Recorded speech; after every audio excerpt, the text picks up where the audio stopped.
యేసయ్య మాట చెవిగలగవాడు వినుగాక, స్తోత్రం కలుగునుగా. సమూయేలు అలా పండుకున్నప్పుడు దేవుడి స్వరాన్ని వినగలిగాడు. ఎప్పుడు? అర్ధరాత్రి పూట టక్కున లేచాడు. హల్లెలూయా.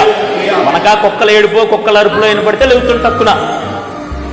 కానీ మెల్లని దేవుడి స్వరాన్ని విని లెగగలిగాడు సమూయేలు. స్తోత్రం కలుగునుగాక. చెప్పండి, యెషయా భక్తుడు దేవుణ్ణి చూడగల మనోనేత్రాలు కలిగి ఉన్నాడు.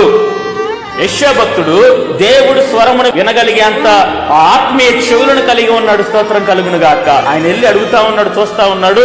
దేవుడి స్వరం ఏంటో తెలుసా? అందరికీ అందరు ఉన్నారు కానీ నాకే ఎవరు లేరు అంటున్నాడు ఆయన.